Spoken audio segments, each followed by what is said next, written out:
Good morning students. तो चलिए आज हम लोग बात करते हैं इलेक्ट्रोस्टैटिक्स के बारे में, जो कि क्लास 12 का पहला चैप्टर है। और ये चैप्टर का नोट्स आप ज़रूर बनाइए, ये चैप्टर बहुत ज़्यादा इम्पॉर्टेंट है। अभी हम लोग यहाँ पे एक एक्सपेरिमेंट करते हैं जिसमें एक बलून है और इस पर माइक्रोफाइबर क्लोथ से रब कर रहे हैं। थोड़ी देर रब करने पर इस बलून पर नेगेटिवली चार्ज प्रेजेंट हो जाता है। फिर एक टेफ्लॉन रॉड को दोबारा उसी माइक्रोफाइबर से रब करते हैं, उस पर भी नेगेटिवली चार्ज प्रेजेंट हो जाता है। फिर हम लोग ये देखते हैं कि दो नेगेटिवली चार्ज आपस में रिपल्सन कर रहे हैं। इसका मतलब हम लोग ये समझ सकते हैं कि like charges are always repel to each other. इस कॉन्सेप्ट से हम लोग बहुत ईजी वे में समझ सकते हैं। मेन कॉन्सेप्ट का हम लोग बात करते हैं। सबसे पहले अगर हम इलेक्ट्रोस्टैटिक्स में बात करें तो वो है चार्ज। चार्ज क्या होता है? ये किसी भी बॉडी की प्रॉपर्टी है जिसकी वजह से हम एक एक्सपीरियंस करते हैं फोर्स ऑफ अट्रैक्शन और रिपल्सन का। दो तरह का चार्ज होते हैं, पॉजिटिव और नेगेटिव चार्जेस। यूनिट की अगर हम बात करें तो एसआई यूनिट में इसका होता है कूलम, और सीजीएस में बात करें तो ईएसयू, ईएमयू एंड फेराडे होता है। बेसिक कॉन्सेप्ट इसको थोड़ा चार्ज को समझने के लिए हम लोग यहाँ पे दो न्यूट्रल बॉडी लेते हैं, body A and body B. चूँकि दोनों बॉडी न्यूट्रल है तो मान लेते हैं कि दोनों बॉडी में 100 इलेक्ट्रॉन और 100 प्रोटॉन है। किसी भी तरह से बॉडी ए से 10 इलेक्ट्रॉन निकाल कर बॉडी बी में रख दे तो बॉडी ए पर रिमेनिंग 90 इलेक्ट्रॉन बच जाएगा और बॉडी बी में 110 इलेक्ट्रॉन होंगे। अब बॉडी ए का 90 इलेक्ट्रॉन 90 प्रोटॉन एक दूसरे को कैंसिल आउट कर देंगे। अब 10 प्रोटॉन एक्सेस में बचेंगे। तो इसी तरह बॉडी ए जो है पॉजिटिवली चार्ज बन जाता है। ठीक उसी तरह से बॉडी बी में इलेक्ट्रॉन की 10% एक्सेस होने की वजह से बॉडी बी जो है वो निगेटिवली चार्ज बन जाता है। तो इस तरह से हम इसको समझ सकते हैं।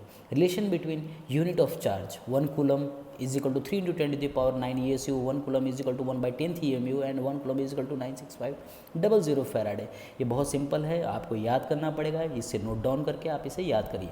चलिए अब हम लोग बात करने वाले हैं नेक्स्ट प्रॉपर्टीज़ ऑफ चार्जेस। तो पहले प्रॉपर्टीज़ क्या है? It is a scalar quantity. दूसरी प्रॉपर्टी क्या है? Rest charge produce only electric field, motion charge produce electric field as well as magnetic field, and accelerated charge produce radiation. Next, charge is quantize, Q is equal to NA।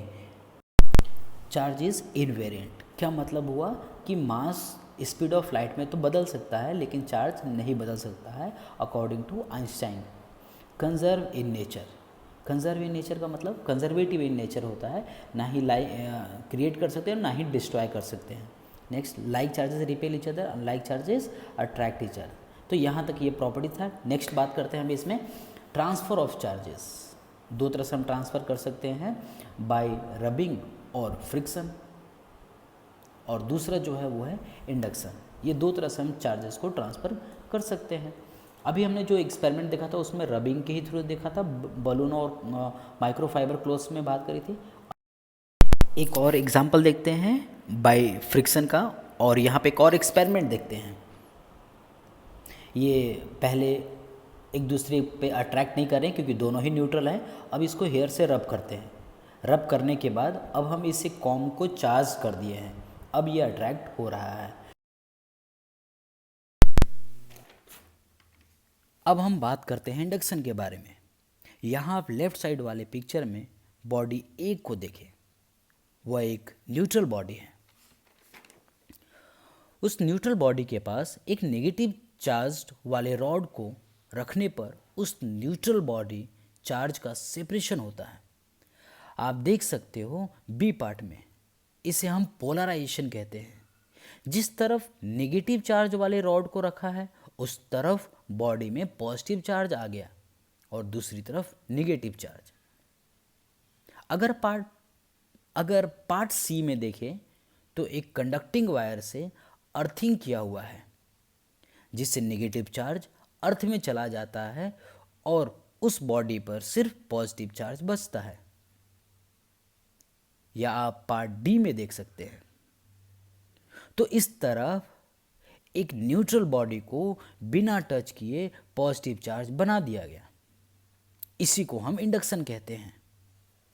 Induction बहुत simple तरीके से आप इसको समझ सकते हैं। Right side वाली अगर फोटो में देखें तो भी आपको एक एग्जैक्ट डेफिनेशन से यहाँ पे क्लियर होगा। आई थिंक आपका यहाँ पे क्लियर है। तो अब हम बात कर रहे हैं कूलम्स लॉ के बारे में, जो कि इस चैप्टर का सबसे इंपॉर्टेंट पार्ट है।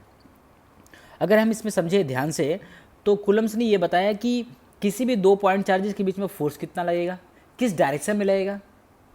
लेकिन इन्होंने बिल्कुल क्लियर कट बताया कि ये जो लॉ है वो सिर्फ और सिर्फ पॉइंट चार्जेस के लिए वैलिड है। Force is directly proportional to product of their charges, that is point charges, and inversely proportional to the square of distance between them. ये बहुत सिंपल तरीके से इन्होंने हमें एक्सप्लेन करा इस चीज़ को। ठीक है, आप यहाँ पे देख सकते हैं, यहाँ पे फॉर्म डेफिनेशन दे रखे हैं, आप इसे नोट डाउन कर लीजिए। और आगे अगर हम मैथमेटिकली बात करें तो हम बोल सकते हैं कि force is directly proportional to product of their charges, that is point charges, and inversely proportional to the square of distance between them. Right, proportionality हटाते हैं तो एक कांस्टेंट टर्म देते हैं जिसकी वैल्यू होती है k, और आप नीचे देख सकते हैं इसमें k की वैल्यू दे रखा है 9 × 10⁹ न्यूटन मीटर स्क्वायर अपॉन में कूलम स्क्वायर। ये डेफिनेटली SI यूनिट में दे रखा है, लेकिन अगर हम CGS की बात करें तो CGS में इसकी वैल्यू यहाँ पे 1 होगी, और उसकी यूनिट में अगर हम बात करें तो यहाँ पे होगा न्यूटन का होगा डाइन, तो हम यहाँ पे बोलेंगे 1 डाइन सेंटीमीटर स्क्वायर अपॉन में स्टेट कूलम स्क्वायर। तो इसको नोट डाउन कर लीजिए। तो आइए अब हम बात करते हैं Coulomb's law in vector form. Coulomb's को अगर हम वेक्टर फॉर्म में बात करें तो क्या होगा, क्योंकि ये फोर्स है तो हमें वेक्टर फॉर्म में भी इसकी बात करनी चाहिए। इसमें हम देखते हैं कि फोर्स के डायरेक्शन के बारे में, कि फोर्स हमेशा लाइन ज्वाइनिंग में ही लगता है, तो अब बहुत आसानी से आप इसे समझ सकते हैं। चलिए अब हम लोग कुछ चीज़ पे क्वेश्चंस करते हैं, question based on Coulomb's law. Right, तो अगर हम इस क्वेश्चन में बात करें तो सबसे पहला क्वेश्चन, अगर हम इस क्वेश्चन में देखें तो यहाँ पर देख सकते हैं कि 2 पॉइंट चार्जेस है, एक की वैल्यू 8 माइक्रोकूलम है और दूसरे की वैल्यू 5 माइक्रोकूलम है माइनस में, और दोनों का सेपरेशन जो है वो 10 सेंटीमीटर है। तो सबसे पहले इसको SI को CGS को SI में कन्वर्ट कर लेते हैं। जो दूरी दे रखा है 10 सेंटीमीटर, उसको हम लोग मीटर में ले लेते हैं और इसके मीटर में वैल्यू होगी 0.1। Got my point. अब सिंपल सा फॉर्मूला है कि Q1 Q2 अपन में R स्क्वायर हमने पढ़ा था, उसको सॉल्व करिए और आंसर लाइए। बहुत ज़्यादा सिंपल क्वेश्चन है। ठीक है, वीडियो को पॉज करके आप सिंपल से क्वेश्चंस को प्रैक्टिस करके देखिए आपसे बनता है कि नहीं। नेक्स्ट क्वेश्चन की तरफ बढ़ते हैं। नेक्स्ट क्वेश्चन जो है वो है, यहाँ पे 2 चार्जेस दे रखे हैं, फिर से वही है, दोनों पॉजिटिव चार्ज है, दोनों के बीच का सेपरेशन दे रखा है 10 सेंटीमीटर। फिर से आप इसको मीटर में कन्वर्ट करिए। सिंपल प्रॉब्लम है, एज इट इज़ वैसे ही है, बस वहाँ पे माइनस है, यहाँ प्लस है। सॉल्व करिए, आंसर लाइए। 125 न्यूटन का फोर्स लग रहा होगा दोनों चार्जेस के बीच में। नेक्स्ट क्वेश्चन करते हैं। इस क्वेश्चन में अगर हम बात करें तो सबसे पहले आपको क्या करना है, 3 चार्जेस दे रखा है A, B और C। ठीक है, ए की वैल्यू दे रखी है -5 माइक्रोकूलम, बी की वैल्यू दे रखी है 10 माइक्रोकूलम और सी की वैल्यू दे रखी है -12 माइक्रोकूलम। क्लियर है यहाँ तक? ओके, ए और बी के बीच में आपको क्या वैल्यू दे रखी है 6 सेंटीमीटर, बी और सी के बीच में दे रखा है 4 सेंटीमीटर। आपको करना क्या है, बी के ऊपर नेट बाकी 2 की वजह से फोर्स कितना लगता है वो कैलकुलेट करना है। तो क्या करेंगे, ए और बी के बीच में फोर्स निकालेंगे और बी और सी के बीच में फोर्स निकालेंगे।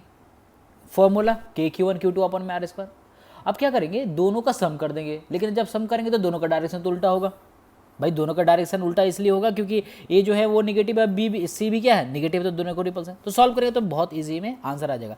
नेक्स्ट बात करते हैं इलेक्ट्रिक फील्ड के बारे में।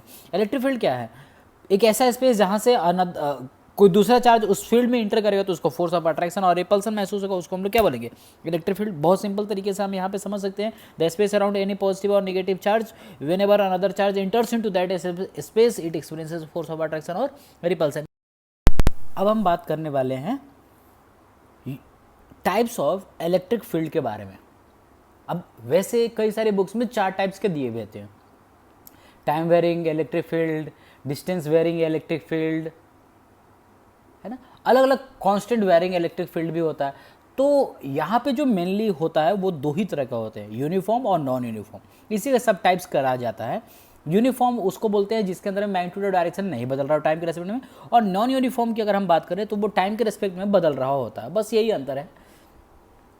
अब ये कैसे बदलेगा, मैग्नीट्यूड जो होता है वो बदल रहा हो तो भी नॉन यूनिफॉर्म, या डायरेक्शन बदल रहा है तो भी। नेक्स्ट बात करते हैं अपन कुछ इलेक्ट्रिक फील्ड इंटेंसिटी के बारे में। इलेक्ट्रिक फील्ड इंटेंसिटी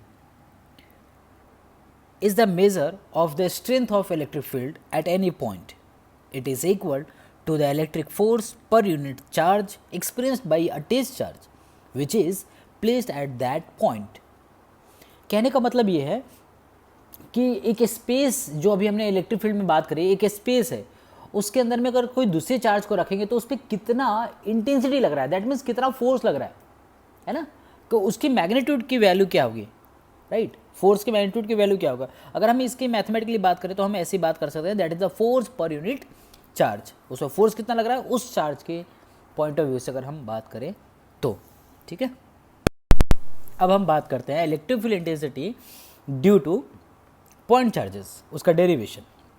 एक चार्ज बॉडी है, यूनिफॉर्मली चार्ज बॉडी, इन्फिनिटी से हम एक क्यू नॉट चार्ज को लेकर उसकी तरफ आ रहे हैं। धीरे धीरे जब हम उसकी तरफ लेकर आए तो कुछ दूरी पर हमें फोर्स एक्सपीरियंस होने लग गया। उस चार्ज को जब हम लेकर आ रहे थे तो हमें फोर्स एक्सपीरियंस होने लग गया, वो दूरी को हम लोग आर मान लेते हैं। फोर्स कितना लग रहा था, के क्यू नॉट अपॉन में आर स्क्वायर, राइट। तो दैट इलेक्ट्रिक फील्ड इंटेंसिटी क्या होता है, फोर्स अपॉन में दैट चार्ज जिसको आप लेके आ रहे हैं, तो के क्यू नॉट अपॉन में r square divided by q naught test charge है, उसको हमने डिवाइड कर दिया। क्लियर है। तो इस तरह से हम electric field due two point charges के लिए डेराइव कर सकते हैं। 2 लाइन का डेरिवेशन है और बहुत इंपॉर्टेंट भी है। चलिए यहाँ पे एक और चीज़ बात कर सकते हैं, क्यू नॉट को ही हम लोग क्या बात करते हैं, वो होता है टेस्ट चार्ज। तो हम इसको लेकर आते हैं, टेस्ट करते हैं और इसका चेक करते हैं, यूनिट चार्ज भी बोल सकते हैं हम इसे। चलिए आप इसे नोट डाउन करिए, ठीक है।